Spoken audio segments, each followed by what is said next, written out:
Cannabis rescheduling, what it actually means for your business, including hemp businesses, and the latest news.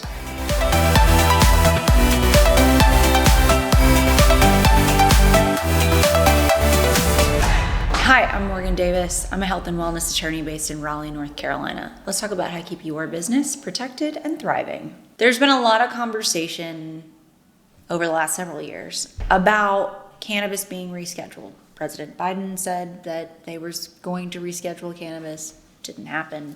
President Trump, now back in office, has said affirmatively in the coming weeks that he's going to take action on rescheduling cannabis from Schedule 1 to Schedule 3. And there's so much speculation going back and forth about what that means, right? So here's a little quick dive into what that means and what that could mean for your business. 1, cannabis is currently scheduled as a Schedule 1 controlled substance under the Controlled Substances Act. That means under Schedule 1, it has no legitimate purpose. It can't be commercially available. It can't be prescribed medically, nothing, right? Moving it to a Schedule 3 would put it in a schedule that allows it to be prescribed as a medical product. That means it could open up medical use of cannabis at a federal level. Now, as we know, there are 38 plus states that have some sort of allowance for medical cannabis at this point. Big question mark is, what happens to those businesses? Well, the first thing that we all hope happens to those businesses is that they start to be able to be no longer subject to the tax huge burden of not being 280E exempt. So most businesses are allowed to file exemptions under 280E for their business. That allows them to take quite a number of deductions, right? I certainly take them every year when I file my taxes. Cannabis businesses can't because they are technically still a controlled substance. Even if they are allowed to exist at the state level, they are federally illegal. Removing that legality or removing that illegality means they could file for 280E exemptions. Be a huge boon and plus to their bottom line.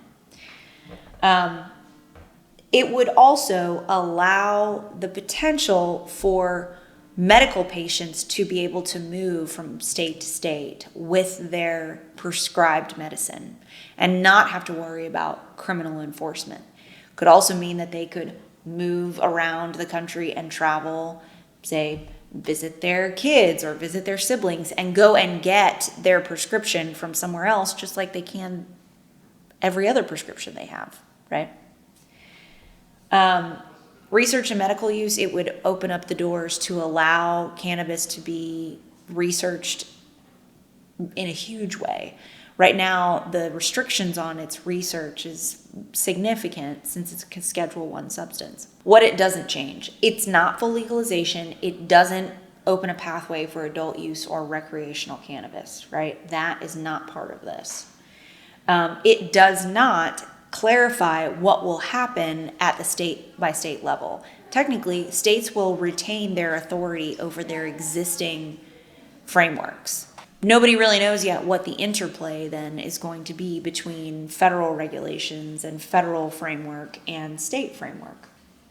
Criminal penalties for anybody who gets cannabis outside of the medical permitted uses will still exist. What it means for hemp businesses. The current proposed regulations proposed rules could have an effect on hemp businesses in that they could try to significantly curtail or push hemp and to be lumped in with cannabis in general under Schedule 3, which means hemp is at the moment mostly a adult use or recreational market. It's even more so open than what we consider most adult use markets. So if it were to be lumped in, say, under a Schedule 3 rescheduling of cannabis, then it could significantly curtail the current hemp market. The flip side of it is that if it's moved from Schedule 1 to Schedule 3, that signals a mindset shift across the United States that marijuana or cannabis is no longer the evil that we've been told it is for decades and decades, and that we understand that there are legitimate purposes for it, that may only further the acceptance of hemp at the state level that we already see. So it could be a huge boon for the cannabis industry. And if we look at states where there is already, say, both a recreational and adult use market as well as a hemp market, we do still see hemp products thriving in those markets. So there's a lot of current sort of market knowledge to lead us to believe that as long as hemp is not regulatorily shut down or curtailed, a rescheduling could only push this very fast-growing industry even further. Latest news and developments. So President Trump has been saying for several weeks that news of rescheduling is coming. Everyone got a little nervous, though, in the last week because the Attorney General withdrew the proposed rules and rulemaking that were slotted by the Biden administration. There were a bunch of rules proposed and a schedule proposed for those rules coming out during President Biden's administration. The Attorney General removed them last week entirely. And so there's a concern that signals perhaps the Trump administration is moving backwards. The statement by the administration is that's not what's happening, that in fact they're just simply looking overall at regulatory authority and agency authority and resources, etc., and that those were pulled back as part of that oversight. Knock on wood, cross your fingers, let's hope that that President Trump continues to make good on his promise that rescheduling is going to be addressed, and as he said, many of us are going to be happy. At the end of the day, even whatever the announcement is that's coming is made, this process will take quite a few months, if not potentially years, for us to see the actual effect of rescheduling. So continue to pay close attention, but don't get overly excited every time you see a news article that says Trump made a comment about rescheduling.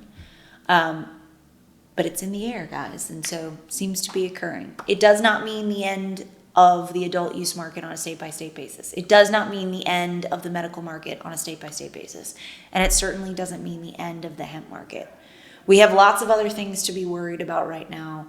Rescheduling is not something that should signal doom and gloom for all of us. Thanks for listening. I hope this was helpful, and we'll update you as there are more developments.